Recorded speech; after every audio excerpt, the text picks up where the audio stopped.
take you for a ride. Try to keep up, all right? Round one. Get ready. Fight.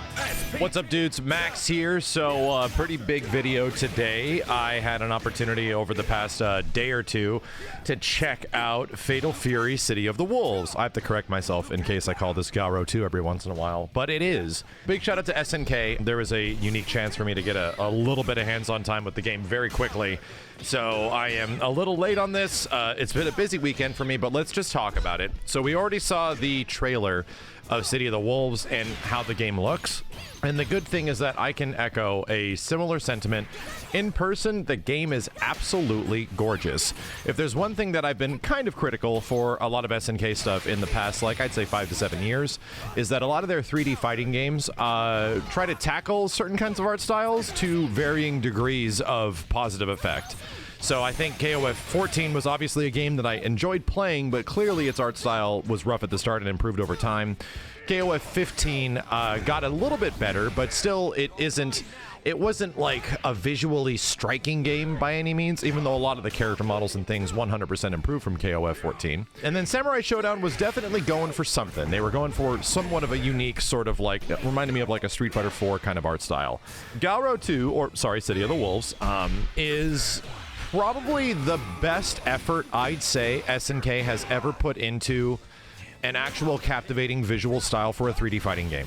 And there's not a ton of games to reference for that because this company is like somewhat of the kings of classic pinnacle 2D animation and fighting games back from the 90s. There was a big challenge when it came to City of the Wolves for the new Fatal Fury was that it's going to follow up Garou, and Garou is a game that is heavily regarded up there with Street Fighter 3 Third Strike as the ultimate like 2D visual fighting game. And to be real, it's even a little more impressive what they were able to do with that hardware because, you know, a lot of that old hardware that was being made with SNK games never changed, and Capcom got new hardware to put tons more frames of animation into it.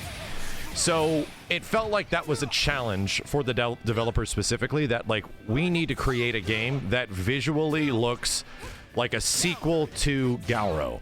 And I'm happy to say that on my end, I love it, dude. I love the crazy like pop art sort of style that we saw from the trailers. And again, when you get higher quality footage, if not like you see this in person, it is truly amazing looking. There's hit sparks everywhere. There's tons more animation frames to everything. So all I gotta say is that, you know, again, you can see this from the trailers. The game is just visually gorgeous. I can't wait to see what the other characters and stages look like. But you want to hear about gameplay. And let's talk about gameplay. So, in the past, I haven't always been the hugest fan of Garou as a game in general. My biggest gripe was that Rock Howard in that game is notoriously trash. He's really bad in it, and he doesn't really take advantage of most of the gameplay mechanics super well. Other characters do, like the feint system, top attacks, like all that kind of stuff.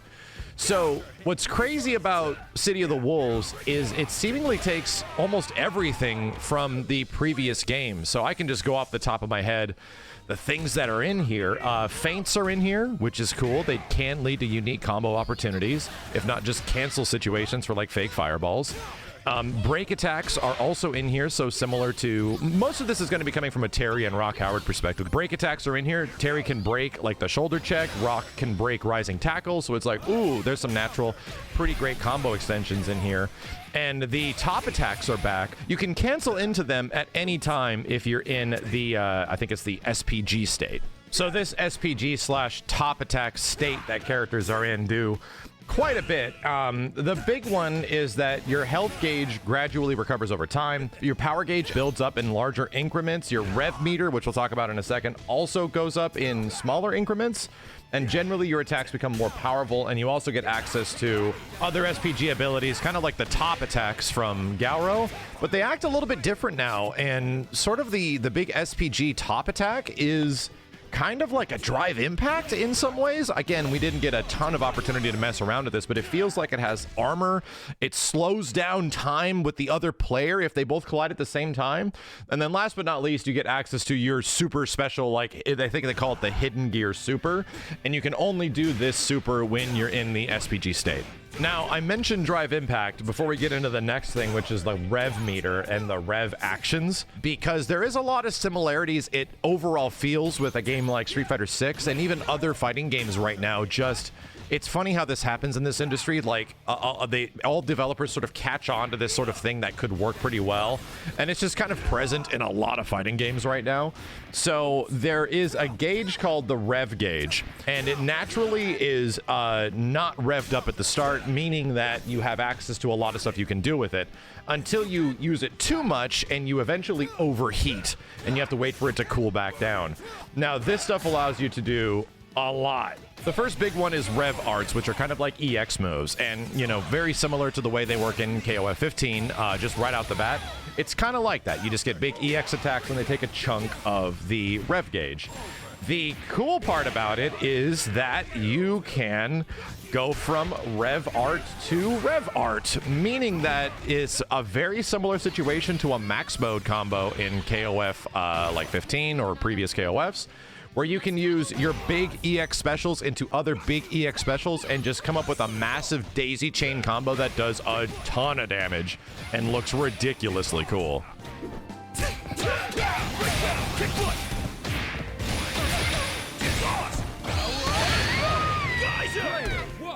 Otherwise, you can also do the Rev Blow, which is what we were talking about, the top attack before, the big SPG attack. You can also do it in midair, apparently. I missed this note before, so it is possible to do in midair. And other than that, you also get a push block, and this is normally on like the R1 command. So this would kind of be like heavy punch on a traditional Street Fighter controls. So it's like an additional button that you have to press for blocking and standing, and it kind of pushes enemies off you a little bit because offense is pretty dang powerful in this game. And there is a guard crush meter, and the guard goes away pretty dang fast. The game also has some pretty interesting defensive mechanics carrying over from the previous game, which is just defense. So JDing in this game is kind of what you expect. You sort of time the attack by pressing back, and you know, you get a nice big flashy parry sound effect. Also works in the air. But the crazy one is that if attacks have multiple hits, like Rock with Shining Knuckle, right? Hits you with the elbow and then he pushes forward with the palm. If you just defend the first hit, you can tap forward right after and get something called hyper defense. And the frame data for this is about 2 frames from the just defense timing of pressing back to forward. And for anybody that's played a little other game that has something called a red parry in it, that is the exact same sort of frame data. And also the same motion. So when you're blocking something in a game like Street Fighter 3 Third Strike and you tap to forward to follow up the next attack while blocking, you're able to red parry. And this is sort of similar. It's just that you have to tap the back so it's even harder, and then tap the forward within a couple of frames. So yeah, they effectively added a red parry to Garou 2. You also get guard cancels, so after you do like a just defense or a hyper defense, like what kind of actions do you get? You can do special moves, you can do stuff with ignition gear, redline gear, like supers. You can do your rev blow, you can do your hidden super. There's like a lot of actions that you get immediately after you do a just defense or their red parry sort of like hyper defense. And then we just talked about it before, breaking and feinting is also in the game. So again, the game is mechanically dense. And that's the thing that I could sort of echo from the event, that we were only first getting our hands on this. We were finding some cool combos, but like, you know, you can do EX move to EX move on block. It doesn't matter. You can feint in between. Some characters had unique attacks that would combo and link from feints. So it was like, whoa, this is intense. There's actually quite a bit of mechanics in the game, but the game's aware of that, because if there's one thing I got to talk about, it's the control scheme before I get into Rock and all the stuff I liked about him.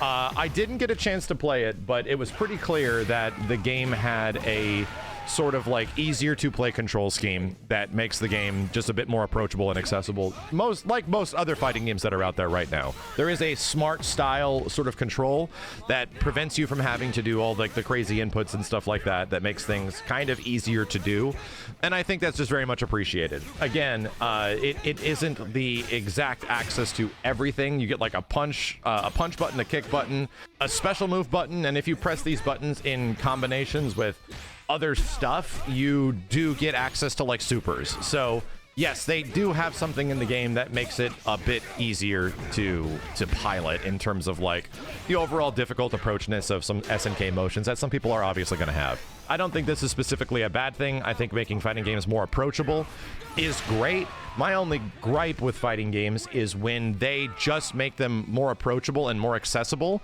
and don't expand them in some way.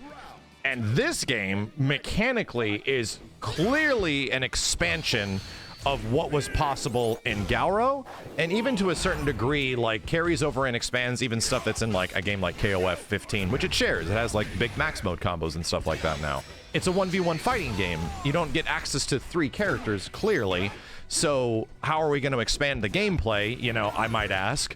And they do a pretty good job. There's a lot of stuff in here for you to sort of like wet your whistle, and characters seem hyper tuned. And let's talk about that. I'm just gonna get into, you know, you're gonna get me to gush here. One of my favorite fighting game characters of all time is Rock Howard. So yeah, Garou, much less the new Fatal Fury games, are now Rock and Terry focused, of course. Let me tell you about Rock Howard in this game. And first and foremost, let me tell you about the stuff that is different. So, number one, Rock now has an air fireball that he might or might not have gotten from his father somewhere in his crazy-ass bloodline. And you have EX versions of this move in the air, too. The fireballs sort of, like, jump and start slow and then move fast. And they are very... You can do pretty close to the ground, and they travel at a great angle. So they seem like quality air fireballs, especially the EX version. The other things that have changed is his Rage Run. And he gets quite a few more options out of this. Like, he gets the typical, like, stop. You can, you know, stop your offense. You can do the overhead. You can shift and go around. But I think if you pressed B attack, you also did, like, a low. So you did, like, a sweep.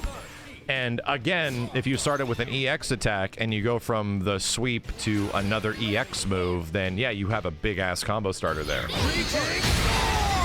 Supers wise, he gets Raging Storm, he gets Shining Knuckle, and supers in this game, you get 2 different modifications of each one. You get like a level 1 version, and then you get a red line version, which uses both gauges. And for every single character, you get a secret move, and even the commands for these were kind of unique. I think Rock's was like Fireball forward, back, or something like that. It was a pretty unique motion. And this is only available when you're in SPG gauge with 2 bars. Now, the interesting part about it is you're going to use up all of your rev meter doing cool damaging combos from like EX move to EX move or defensive stuff, whatnot, right? And you got to wait for that stuff to cool down. The only way it cools down is if you're offensive, if you like go on the attack in some way, so the game is encouraging aggression. The other way to get it back is by using your secret special move. And if you land this thing and combo into it, the entire gauge, your rev gauge, goes back down to 0. So you've essentially reset your ability to get another massive combo after. So it's like, oh, yeah, they really want you to combo into your secret special move because you can just meter dump everything you got into a massive combo when you're in that SPG gauge, and you get a huge reward. So that's a massive turnaround. I wouldn't say it is a comeback factor because you're choosing where it goes. You choose where the SPG goes in the life bar and where it activates, like the middle, the left, and the right. Obviously, like they're cut up by thirds. Like you can start off the second round or third round, and if it's at the front, you land a big combo, and all of a sudden you're just going to snowball, hopefully, to victory. It was fun, man. And Rock's just a character that gets seemingly more stuff than he has like ever before now. And he seems quite good. The game also does not have short hops, obviously, and it has a super jump, but it doesn't travel very far. But the movement and the overall speed felt pretty good.